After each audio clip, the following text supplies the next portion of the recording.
வணக்கம் மக்களே. திடீர்னு ஸ்வீட் சாப்பிடணும் போல இருந்தது. அதனால கீழே இருந்த கடையில போயிட்டு எனக்கு பிடிச்ச 3 ஸ்வீட் ஐட்டம்ஸ் வாங்கிட்டு வந்து ஜாலியா சாப்பிட்டு என்ஜாய் பண்ணிட்டு இருந்தேன். அதுக்குள்ள ஸ்கூலுக்கு டைம் ஆயிடுச்சு. இன்னைக்கு நடந்து போன சரியான வெயில், சுத்தமா நடக்கவே முடியல. அதனாலதான் ஒரு மாதிரி பேனு டயர்ட் ஆகி போய் உட்காந்தாச்சு. நானும் பெவினும் கொஞ்ச நேரம் உட்காந்து ஜாலியா பேசிட்டு இருந்தோம். ஏன்னா பெவினுக்கு 3 o'clock, ஹேனுக்கு 3:45. அதனால அவளை வெயிட் பண்ணி கூப்பிட்டு இருந்தோம்.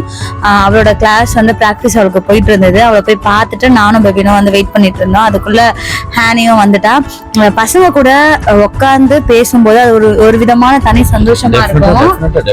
நல்ல சந்தோஷம். ஆக்சுவலா வந்து காலையில அவங்க வந்து லீவ் போறதுக்கு பிளான் பண்ணாங்க.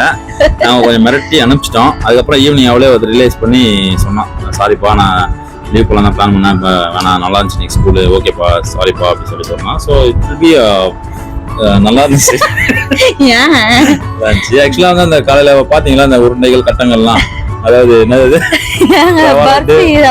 இதெல்லாம் வந்து பாத்தீங்கன்னா அவன் சாப்பிடல, நான் தான் சாப்பிட்டேன். நான் கொஞ்சம் சாப்பிட்டு பாதி வச்சிருந்தேன், அந்த பாதி அவர் சாப்பிட்டாரு. ஓகே, சப்ஸ்கிரைப் பண்ணுங்க.